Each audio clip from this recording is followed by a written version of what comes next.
బతుకమ్మ, ఇంగిలి బతుకమ్మ, బొడ్డెమ్మ, తర్వాత అమావాస్య పూల బతుకమ్మతో స్టార్ట్ చేయడం జరుగుతుంది.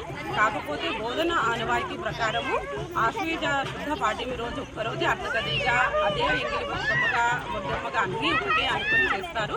అదేవిధంగా ప్రజలందరూ దీనికి అనుగుణంగా సహకరిస్తారు. అదేవిధంగా అందరం చేస్తాము. చాలా పెద్ద ఎత్తున ఇది అన్ని వర్గాల వారు చేసి బతుకమ్మ చెరుకు తీసుకొని వెళ్ళడం జరుగుతుంది.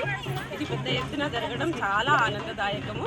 ఇలాగే ప్రతి పండుగను మన మహిళలందరూ సహకరించి పెద్ద ఎత్తున ఇంకా జరపాలని మనస్ఫూర్తిగా కోరుకుంటున్నాం. బతుకమ్మ చాలా ముందుగానే స్టార్ట్ చేస్తాము. అమావాస్య ముందుగానే ఎంగిలి బతుకమ్మ నుంచి స్టార్ట్ చేస్తాము. కానీ మన బోధన పట్టణంలో ఆనవాయితీ ప్రకారము ఆశ్వీజ శుద్ధ బహుళ పాడ్యం రోజు చేస్తాము. కనుక ఎంగిలి బతుకమ్మ, అట్లతదియ అన్నీ కలిపి ఒక్క రోజునే మనం చేసుకుంటాము. ఇదే పెద్దదిగా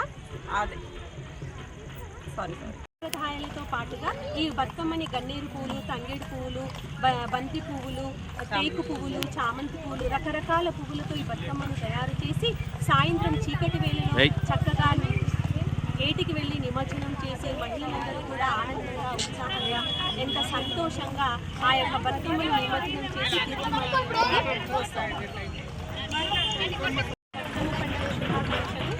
ఈ బతుకమ్మ పండుగ తెలంగాణ రాష్ట్రానికి ప్రత్యేకంగా ప్రసిద్ధి. ఈ బతుకమ్మ పండుగని 9 రోజులు జరుపుకోవడం ఆనవాయితీ.